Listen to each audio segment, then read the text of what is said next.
Hello everyone, आज हम class 11 math chapter 4 जो कि प्रिंसिपल ऑफ मैथमेटिकल इंडक्शन है उसका एक्सरसाइज 4.1 का क्वेश्चन नंबर 21 देखने वाले हैं, जो कि थोड़ा सा इंपॉर्टेंट हो जाता है हमारे एग्जाम के पॉइंट ऑफ व्यू से और थोड़ा सा डिफरेंट भी है। ठीक है, तो हमारे पास जो क्वेश्चन दिया गया है वो दिया गया x पावर 2n माइनस का y पावर 2n, जहाँ पर x प्लस वाई से भाज्य है। ठीक है, यहाँ तक कोई दिक्कत आपको नहीं होगी आई होप। फिर हमारे पास आता है p ऑफ n जो है x 2 पावर n माइनस, इस पूरे इक्वेशन जो दी गई है इस पूरे को हम क्या मान लिए p ऑफ n के इक्वल मान लिए।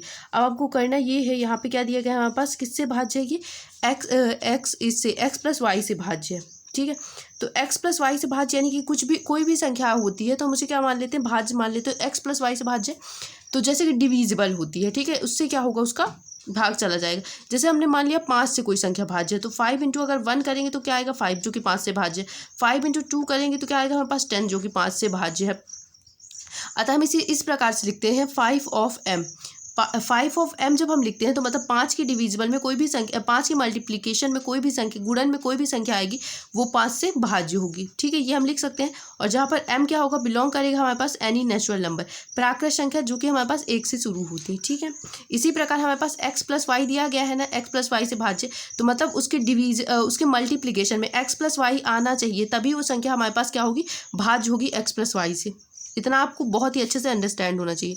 तो हम सबसे पहले कौन सा अपना स्टेप 1 फॉलो करते हैं, स्टेप फर्स्ट फॉलो करते हैं। स्टेप फर्स्ट हमारे पास क्या दिया हुआ होता है, स्टेप फर्स्ट होता है n इक्वल टू 1 के लिए, p ऑफ 1 के लिए क्या करना है, हमें इससे पहले सत्य सिद्ध करना है के लिए। तो जहाँ जहाँ 1 दिया गया है वहाँ वहाँ हम क्या करेंगे, n पुट कर देंगे। तो x पावर 2 इंटू 1 माइनस का y power 2 into 1 equal to क्या आ गया हमारे पास, एक्स स्क्वायर माइनस का वाई स्क्वायर। और आपको पता है x square minus y square को आप क्या लिख सकते हैं, एक्स माइनस वाई और एक्स प्लस वाई, ये लिख सकते हैं। हाँ बिल्कुल लिख सकते हैं, इसमें तो कोई प्रॉब्लम ही नहीं है हमको।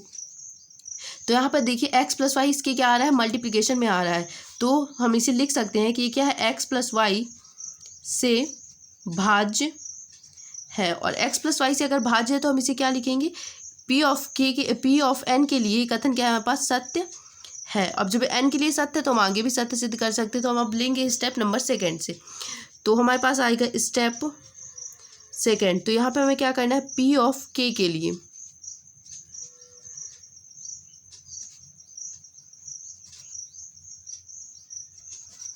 तो p ऑफ k के लिए क्या करते हैं, हम सत्य मानते हुए आगे बढ़ते हैं। तो जहाँ जहाँ n दिया हुआ होता है वहाँ वहाँ हम क्या करते हैं, इसमें k पुट कर लेते हैं। तो हमारे पास आ जाएगा x पावर 2k माइनस का y पावर 2k। ठीक है, और जो कि हमारे पास क्या है, x प्लस वाई से क्या है, भाज्य है। तो x प्लस वाई से भाज्य होने के लिए जो कंडीशन हमें दी गई थी वो क्या दी गई थी, कि ये क्या होना चाहिए, यहाँ पे एक टर्म हमारे पास x प्लस वाई आना चाहिए। तो हम इसे मान लेंगे x 2k माइनस का y 2k इक्वल है किसके, इक्वल है हमारे पास x प्लस वाई के, और इसके मल्टीप्लिकेशन में कोई संख्या क्या है हमारे पास, m है। ठीक है, यहाँ तक हम ये मान सकते हैं। अब हमें क्या करना है, x पावर 2k, तो y को क्या करते हैं हम इस तरह पक्षांतरित कर देते हैं। तो हमारे पास आ जाएगा x plus y into m plus का y पावर 2k, ये आ गया हमारे पास। इसे आप इक्वेशन नंबर फर्स्ट दे दीजिए। ठीक है, अब हम आते हैं स्टेप नंबर थर्ड में अपने। तो आपको अब पता है कि गणितीय आगमन के जितने भी हमने सिद्धांत सॉल्व किए हैं सबको कितने में सॉल्व किए, 3 पार्ट में ही सिद्ध किए हैं। तो तीसरा पार्ट हमारे पास हमेशा क्या होता है, p k प्लस 1 के लिए क्या करते हैं, हम इसे सत्य सिद्ध करते हैं, सत्य सिद्ध करेंगे। ठीक है, सत्य सिद्ध करेंगे। तो यहाँ पर जहाँ जहाँ हमारे पास ये n दिया हुआ होता है वहाँ वहाँ हम क्या करते हैं, p of k plus 1 put कर देते हैं into 2 power into x power 2k plus, यहाँ पे क्या दिया गया है हमारे पास, 2k प्लस 1, तो 2 का डिवाइड करेंगे k प्लस 1 में तो क्या आ जाएगा हमारे पास, 2k प्लस 2 प्लस का y इंटू 2k प्लस का 2। और आपको पता है अगर 3 पावर 5 इंटू 5 प्लस में 4 है तो उसको हम लिख सकते हैं 3 पावर 5 इंटू 3 पावर 4। अगर मल्टीप्लिकेशन में कोई चीज़ होती है तो किस में आ जाती है, गुणे में आ जाती है। ठीक है, तो हम इसे लिख सकते हैं x पावर 2k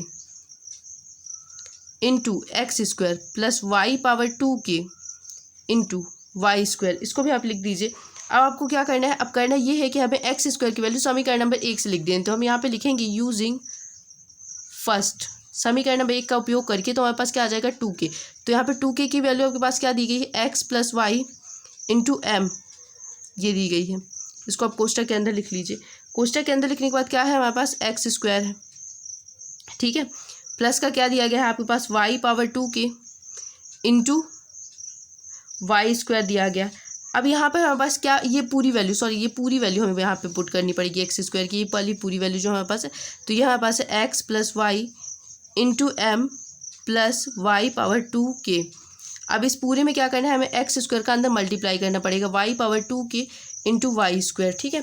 अब हम इसमें क्या करेंगे, इस पूरे में एक्स स्क्वायर का अंदर मल्टीप्लाई कर दीजिए, तो हमारे पास आ जाएगा x plus y into m x square plus y power 2k into x square plus यहाँ पे क्या दिया गया है, y power 2k plus into y square दिया गया। तो इन दोनों में से आपको कुछ कॉमन दिख रहा है, हाँ बिल्कुल दिख रहा है, जो भी आपको कॉमन दिख रहा है वो निकाल लीजिए। एक्स प्लस वाई यहाँ पे कॉमन दिख रहा है m into x square plus इन दोनों में हमें वाई पावर 2k कॉमन दिख रहा है, वाई पावर 2k हमने कॉमन ले लिए, तो एक्स स्क्वायर और प्लस का क्या दिया गया है यहाँ पे वाई स्क्वायर हमें दिया गया है। लेकिन ये वैल्यू हमारे पास क्या दी गई, माइनस की दी गई है, ये हमारे पास वाई, ठीक है। तो ये वाली जो इक्वेशन है ये हमारी माइनस में है, प्लस में नहीं है, ठीक है। सॉरी, ये मेरा यहाँ पे लिखने में कन्फ्यूजन हो गया थोड़ा सा। हमारे पास वाई पावर 2k क्या है, माइनस में है, तो ये हमारे पास क्या आएगा, माइनस में ही रहेगा। अगर हमने यहाँ से क्या किया, हमने प्लस वाला 2k प्लस वाई माइनस बाहर ले लिया, तो हमारे पास एक्स स्क्वायर माइनस का क्या आ जाएगा, वाई स्क्वायर, ये वाली वैल्यू आ गई हमारे पास, एक्स स्क्वायर माइनस का वाई स्क्वायर, ये हमारा प्लस है, ठीक है, ये माइनस है। तो आपको पता है एक्स प्लस वाई यहाँ पे है आपके पास, और यहाँ पे हमारे पास क्या है, m x square plus y square के, x square minus y square को आप क्या लिख सकते हैं, x plus y into x minus y. अब इन दोनों इक्वेशन में आपको क्या कॉमन दिख रहा है, इन दोनों में हमें कॉमन दिख रहा है एक्स स्क्वायर प्लस वाई और एक्स स्क्वायर प्लस वाई। तो एक्स स्क्वायर प्लस वाई को अगर हमने कॉमन यहाँ से निकाला तो हमारे पास क्या बचेगा, m x square plus y square के स्क्वायर एक्स माइनस वाई। तो ये देखिए, इस पूरी इक्वेशन को अगर हम एन के इक्वल मान लें तो हमें पता है एक्स प्लस वाई के गुणनखंड में अगर कोई संख्या आती है तो वो क्या होती है, इसे हमने पूरे को एन के इक्वल मान लिया, ठीक है। तो एन के इक्वल मान लिया तो ये क्या हो जाएगी, जो कि हमारे पास एक्स प्लस वाई से भाज्य है। मैंने आपको स्टार्टिंग में ही बताया था, अगर एक्स प्लस वाई के गुणज में कोई संख्या आ रही है मल्टीप्लिकेशन में तो क्या होगी, एक्स प्लस वाई से भाज्य होगी, भाज्य होगी। अब अतः हम लिखेंगे, अतः कथन जो है हमारे पास, कथन p ऑफ k प्लस 1 के लिए क्या है, सत्य है। अतः आप लिखेंगे, अतः ये जो हमारे पास गणितीय आगमन, प्रिंसिपल ऑफ मैथमेटिकल इंडक्शन, गणितीय आगमन के सिद्धांत से दिया गया कथन सत्य है, ठीक है। जहाँ पर n बिलोंग्स टू क्या है, n। आई होप ये क्वेश्चन आपको समझ में आया होगा, जहाँ नहीं समझ में आया आप मुझे कमेंट करके पूछ सकते हैं।